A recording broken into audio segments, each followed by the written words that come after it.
Hey there, I'm so happy to welcome in actress Cindy Morgan to the 80s to the Max YouTube channel. And Cindy, it's our maiden voyage. You are our very first guest, star of Caddyshack and Tron.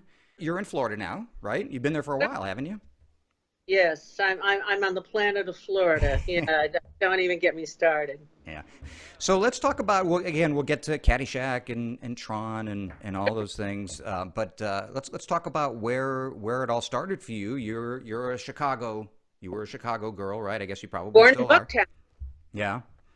And what kind of upbringing were you? Very blue collar. My Yeah. dad was born in Chicago, but he was brought as a baby to southern Poland because of the Depression Okay. in the 40s, and raised in southern Poland. Polish was his first language. He and my uncle stayed there at the base of the Carpathian Mountains, skied, fished, and then when my grandmother, in her broken English, said she saw the balloons landing in the mountains, she hauled everybody back across to the United States. I was all girls Catholic school, 12 years. Mhm. In high school, I really didn't know at the time because they didn't call it that, but they were AP classes. So I tested in with a free ride to the Illinois Institute of Technology, and Mm. I was good to go. Uh, but four girls, all guys. I went, and I had a stammer, a bad one, and took a hard left and went to. I got over it. Went to Northern Illinois, and I was put into a speech class. And terrible speaker, but a good writer. And it was the first time in my life a professor came over and said, "Come here, uh, you should go into communications. You're good at this." And even though I was a straight A student, nobody had ever said that before. Hmm. So And you have a great voice. yeah. Oh, when I have headphones on, I can drop it into a much Mm. lower register. Yeah. You know that gag, right? Yep. Okay. So I started out at the student station, of course. They said, "What's your name going to be tonight?" And I'd read a story when I was a little kid about Morgan Le Fay. Hmm. So they said, "What's your name going to be tonight?" I said, "Morgan." Out of respect for my dad, I sent out Cindy Sikorsky. I sent out resumes from her. Right. It's actually pronounced Chihorsky, which makes it even tougher. So that's your real name. Yes. And then I sent out resumes from Cindy Morgan, and Morgan got the job. And that was that. Whatever works, right? So I started out at an oldie station, Hmm. and in the 70s, that was really oldies. Well, I had a radio shift. I had a TV shift from noon till 10:30. So I'd come in and I do the weather at 6 and 10. I do all the commercials. I did the intros for the movies. I didn't realize that the president of the radio station had some sort of disagreement with the president of the television station, and the guy at the TV station said, "You're going to quit your radio job." I said, "Give me one good reason." And he reached into his drawer and pulled out a stack of papers and said, "These are the resumes of the girls who want your job." I said, "Okay, really, don't pick a fight with a Polish woman from Chicago. Just don't do it." So you got out of there. Well, I tried to do commercials in Chicago. Nobody let me. Why don't I do this in LA? Try to do commercials in LA. They don't know I'm in the radio. So I went to LA and didn't tell anybody I couldn't act. And within 1 month, I got the Irish Spring commercial. And within 8 months, I got Caddyshack. All right, let's talk about that because Okay. so you get the Irish Spring commercial, and that's all over the place, right? And Well, did you yeah, say I a did month? really well for that. It took you a month to get To do that? the commercial? Well, No, to or to get get it the when you got out there. Did yeah. you have an agent? Did it mean you went out there, you got an agent? I had somebody who has said he was going to be an agent and lied his, can I say ass off? You just did. Let's talk about the Caddyshack audition. Ha. Hmm. Well, So, I had uh, nothing to lose because they'd never cast me. 12 years of Catholic school. Come on. I mean, I got fixed up for both of my proms with somebody's cousin. I mean, so there's no way I would have got this job. So I went in there with nothing to lose. It was great, you know, until the last audition, and I signed in, and I was the only one. I was the only one signed in for this role, and I went, "Holy crap! They think I'm going to do this." And I started getting really nervous, and I went, "Just pray it's a guy you read with, and make him sweat." And women know how to do that. Has it ever happened to you? has a woman ever made me sweat? Has stammering me at me now. I can hear that it's happened. Yes, I'm sweating constantly, 24 hours a day. So I did. It was Doug Kenny, and he Right. was sweating. The writer. And writer, producer, Yeah. awesome, all around guy. Yeah. Just a Really, legend. really a legend as he should have been. He was. I mean, like the only person who doesn't have anything nice to say about him is John Peters, and we're all okay about that. Yeah, we'll talk about him too. So who else was in the room? Who'd you do the scene with? Doug was there. John Peters was there. Doug was there. Harold Ramos was there. I think that was about it. Hmm. And you did the scene where you lick the hand, right? Isn't that the audition Oh, scene? that was one of the scenes I did during the audition. I may have, but I don't think I got close to. I didn't think I actually licked his hand. I think I just did this, but I did it well enough so he got the idea. Yeah. And I saw him sweating, and it worked. Yeah. So you get the job.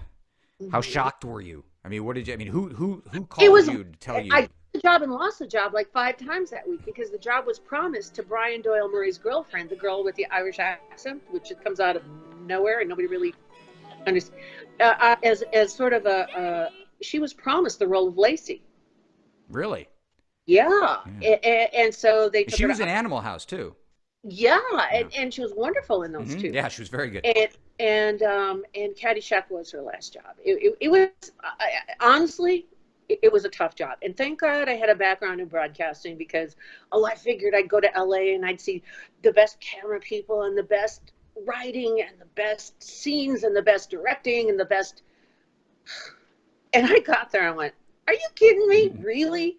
And it's a good thing I played Lacey because I was walking around going, "Yeah, fine," because that's what Lacey was doing. You know, Yeah, she you was kind of more became Lacey. audio. Well, so they shot it in Florida in 1979, I'm assuming. Yes. Okay, so you're in South Florida. South Florida, Yep. includes Miami. Miami is the center of the drug scene in that time period. There's cocaine all over the place, particularly there. It's easy to get, it's cheap to get, and there are legendary stories about that movie. And it's not, Caddyshack certainly wasn't exclusive in that regard. I mean, I know they used to say No, there were cocaine Coke. movies, I mean, right? I can say that's a Coke movie. That's a Coke. Yeah. Well, because you can tell that it looks like they're heading in a direction, full steam ahead, but the judgment is askew. Yeah. So the script, you saw the script and they ended up just basically throwing the whole thing out, right? Well, not as we were day by day going. What happened was the script really had nothing to do with what we were doing that day, as it turned out. And the parties were legendary. I mean, that's where you should have been filming. Yeah. And a lot of us were up most of the night or half the night, so we would either roll out of bed or come home from the party and go through hair, makeup, and wardrobe, and just go outside and say, okay, what are we doing today? And a lot of times you didn't know because it really didn't matter. What they did was, and I think it was good that they did, they followed the action. And there was somebody like Rodney Dangerfield just rolling like a comic juggernaut through the scene saying whatever the hell popped into his head. Ted Knight's hanging on the script going, but I got lines. And he's legitimately angry at this point.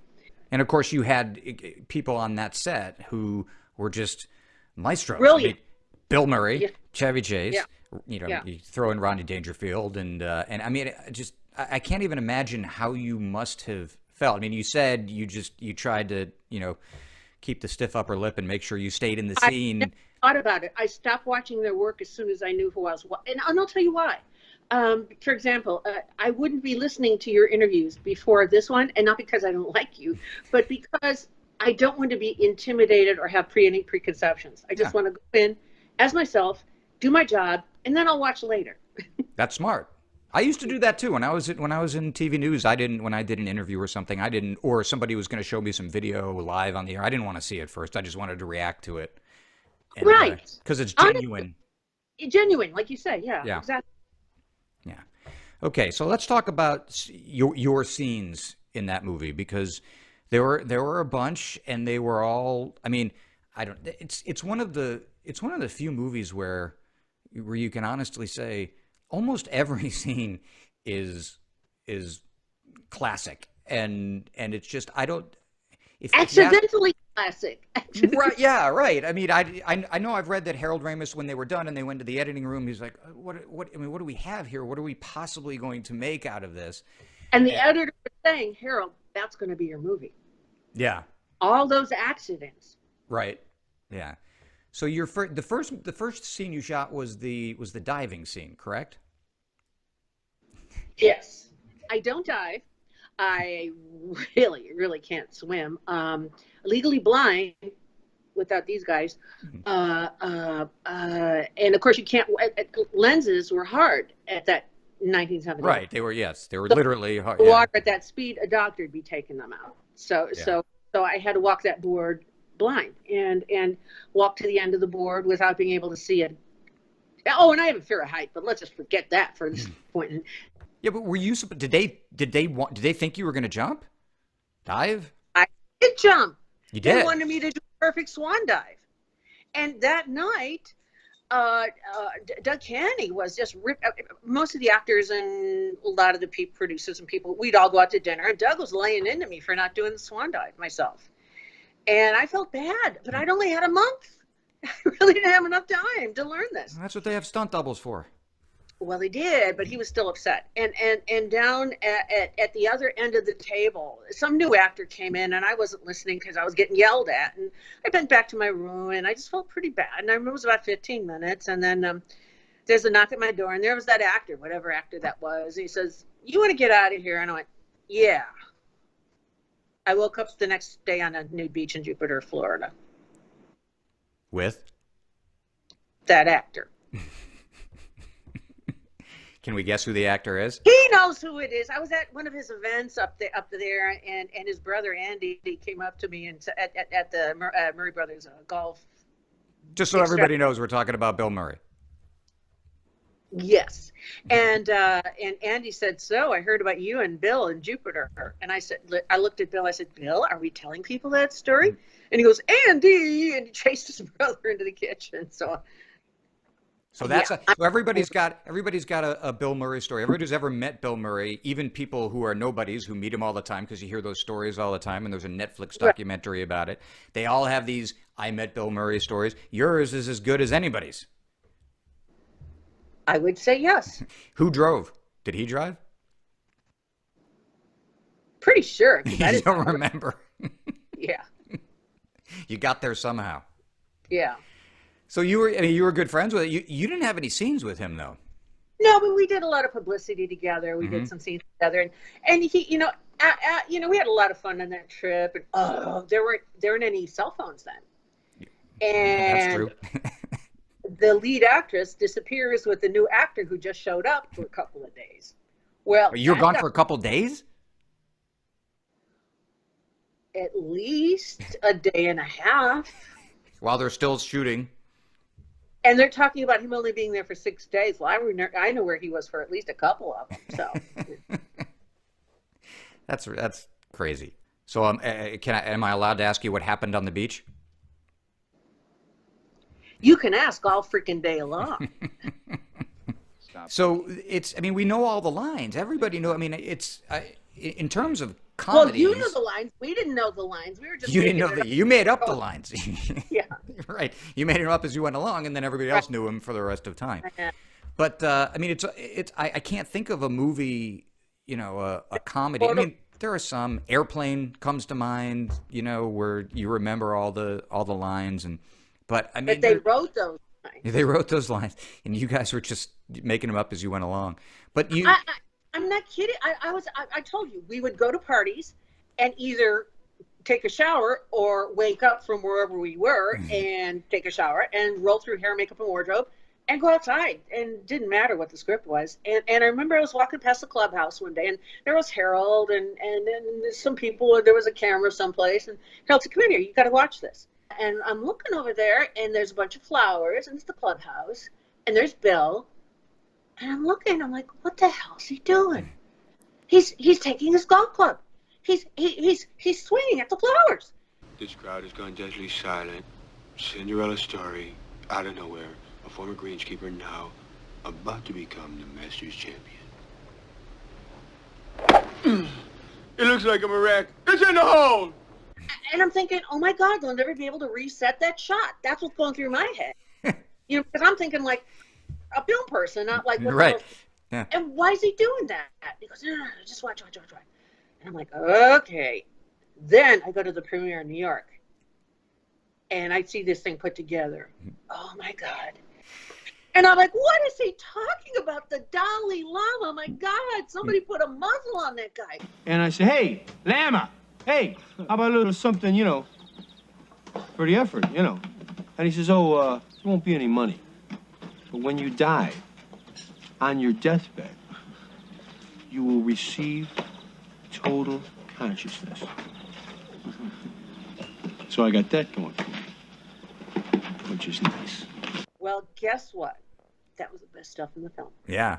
I mean, you've got the Cinderella story and the Dalai Lama thing. I've read that wasn't even his scene, and somebody else tried to do it, and they just threw him in front of the camera and said, "Why don't you do it?" And that's what he came up with. I don't think that was written. He was just talking. You know something else? What? A very qualified acupuncturist.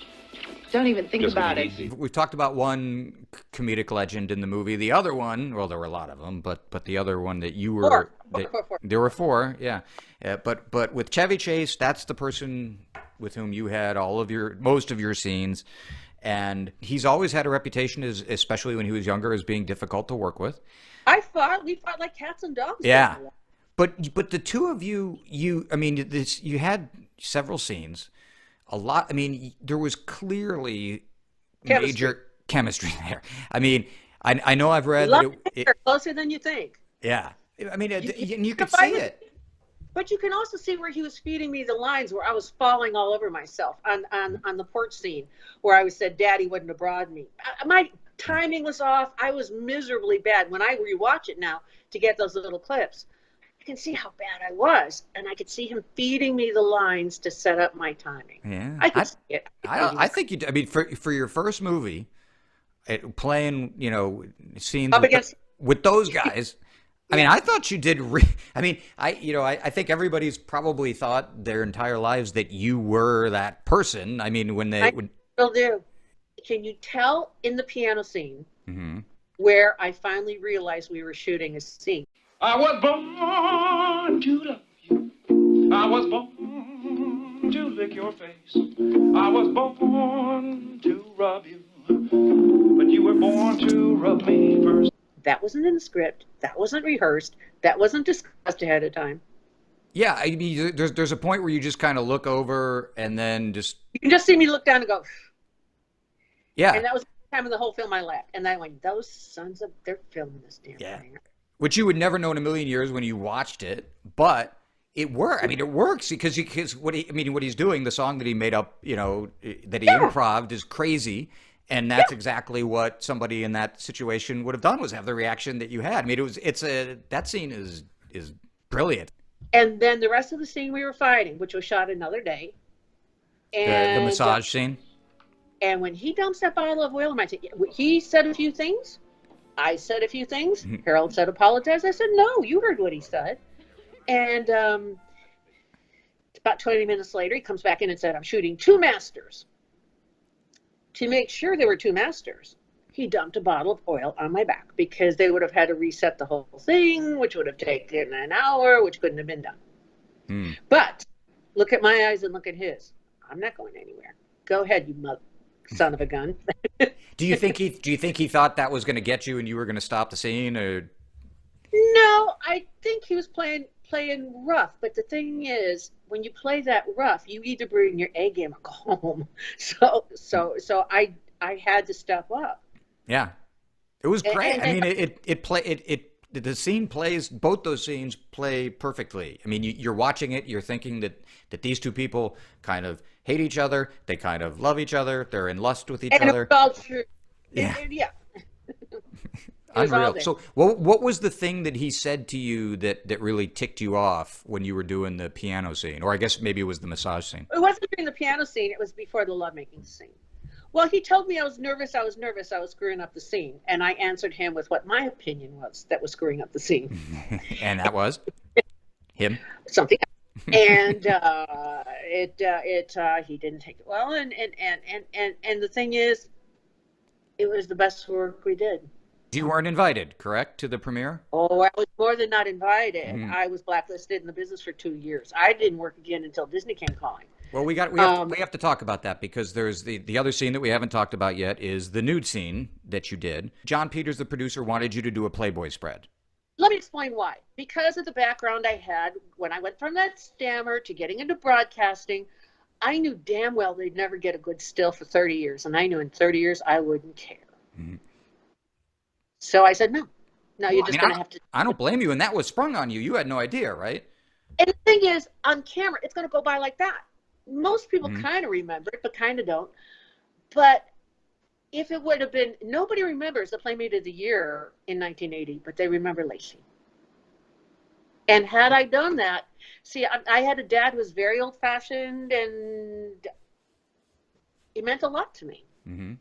But because of that, John Peters ended up not inviting you to the premiere, right? Oh, he did worse things than Yeah. that. I mean, but Doug Kenny found out, and Doug was the kindest hearted soul in the world, Mhm. and sent me 2 first-class tickets, and I got in, and there was John Peters at the popcorn counter, and I couldn't help myself. There is just a little Lacey, and I walked up and went, John, what the hell are you doing here? Popcorn.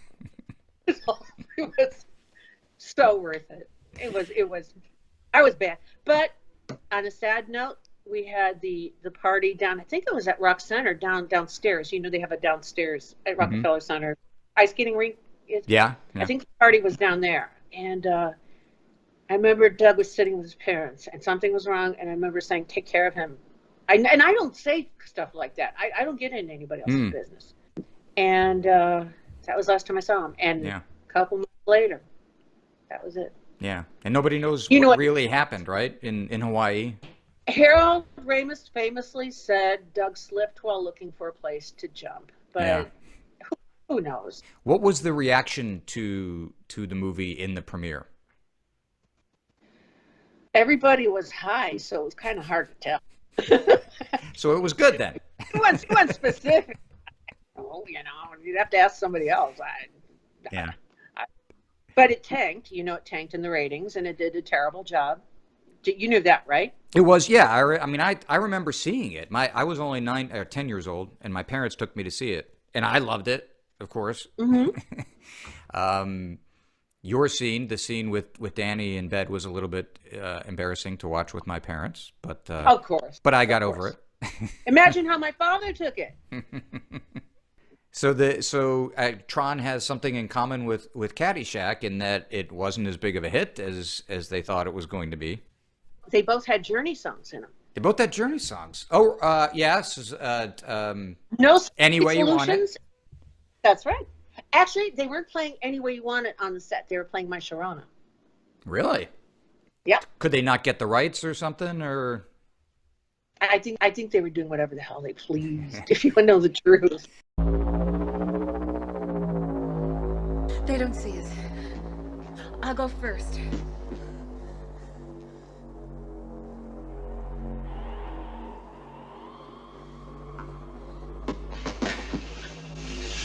All of a sudden, I got this audition, not to go through the audition process, but to go straight up to the Disney studio to meet the director and the writer and Jeff Bridges, who I really didn't know who he was, and they had me do some lines, some scenes. You just get pages, which made absolutely no sense. It didn't make sense when it was in a script. So what was it like shooting that movie? Because it's The an acid no. trip of a movie to watch.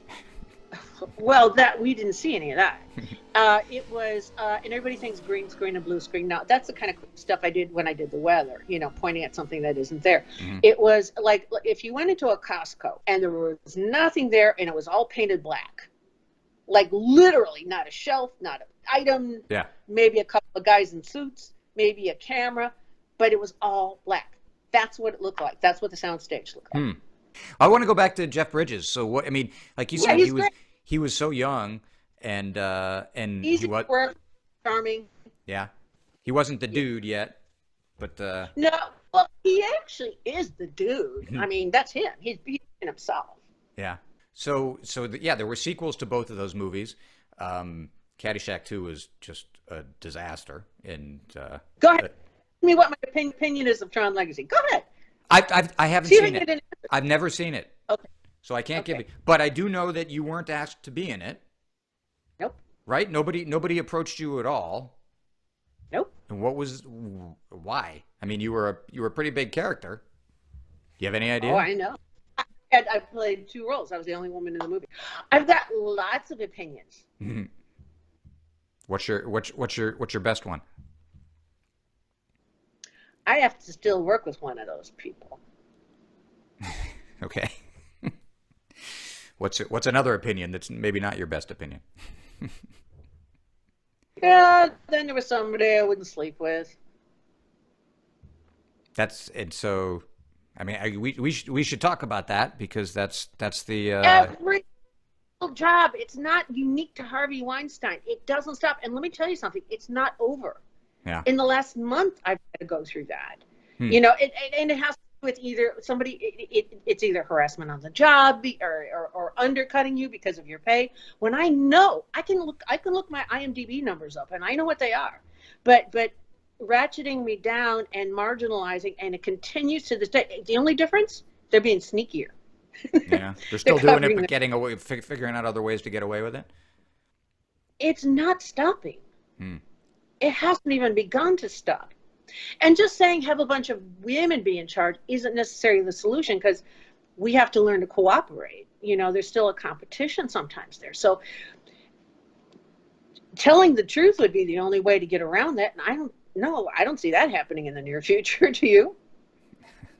I probably not, unfortunately. So, Cindy, thank you very much for joining us. Again, the first guest we've ever had on 80s to the Max. It was lots of fun talking about Caddyshack and The Tron. 80s are great. And of We course got they are. away with it. Was right between the 60s and the 70s where everything was wrong, and right before tamper-proof caps on Tylenol and some very serious things. Yeah. Right in the middle was a little time of adolescence, and I was there. You were there. Lucky to be there. Big part of it. Yes, sir. All right. Cindy, thank you so much. Thank you.